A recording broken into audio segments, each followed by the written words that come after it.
One of the most frightening aspects of working life is that we will, unless we are the beneficiaries of extreme good fortune, be required to have colleagues.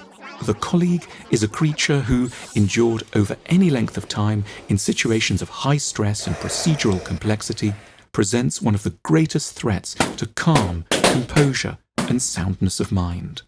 It was so much easier when we were kids. We could lie on the bedroom floor and in a few minutes of play build a plane, run a restaurant, or invade a country on our own.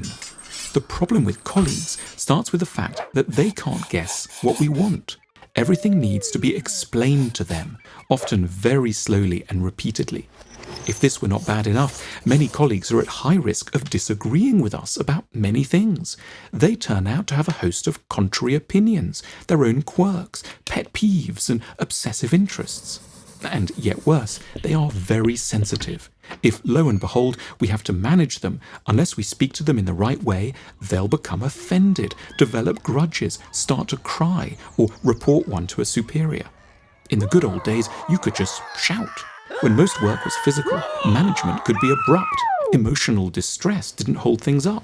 One could still operate the brick-making machine at maximum speed, even if one hated the manager, or clean out the stables thoroughly, even if one felt the foreman hadn't inquired deeply enough into the nature of one's weekend.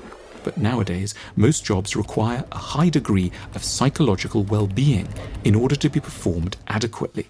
A wounding comment can destroy a person's productivity for a whole day. Without ample respect, recognition, and encouragement, huge sums of money can get wasted in silently resentful moods. If one has any concern for the bottom line, it seems one has little alternative but to try to be a little bit nice.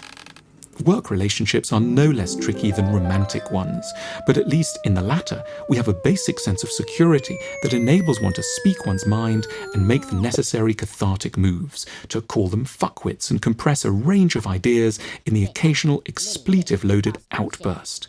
The office environment misses out on the cleansing frankness seemingly possible only when two people know they will have the option of having sex together after the bus stop. At the heart of our office agonies is the complaint that we seldom like our colleagues as people.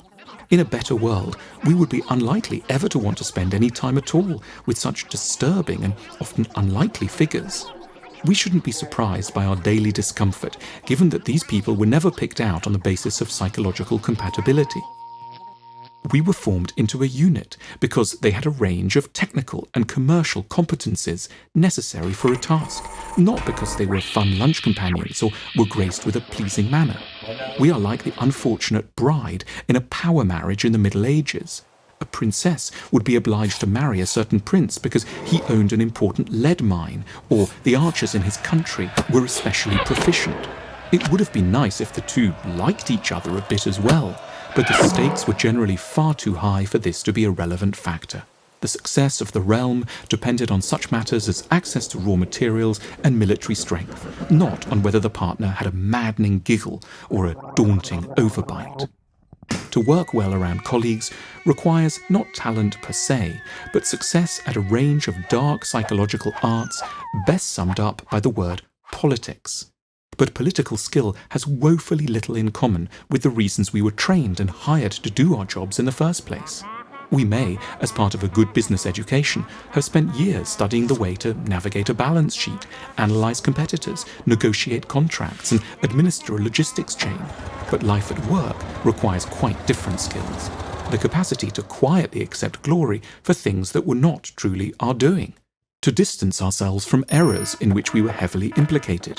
To subtly foreground the failings of otherwise quite able colleagues, to turn cold at key moments towards emotionally vulnerable superiors, to flatter while not appearing to do so, to mould our views to suit the currently ascendant attitudes.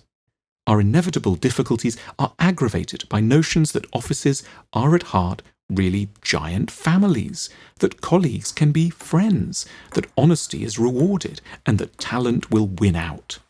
Kindly sentimentality is in the end just a disguised version of cruelty.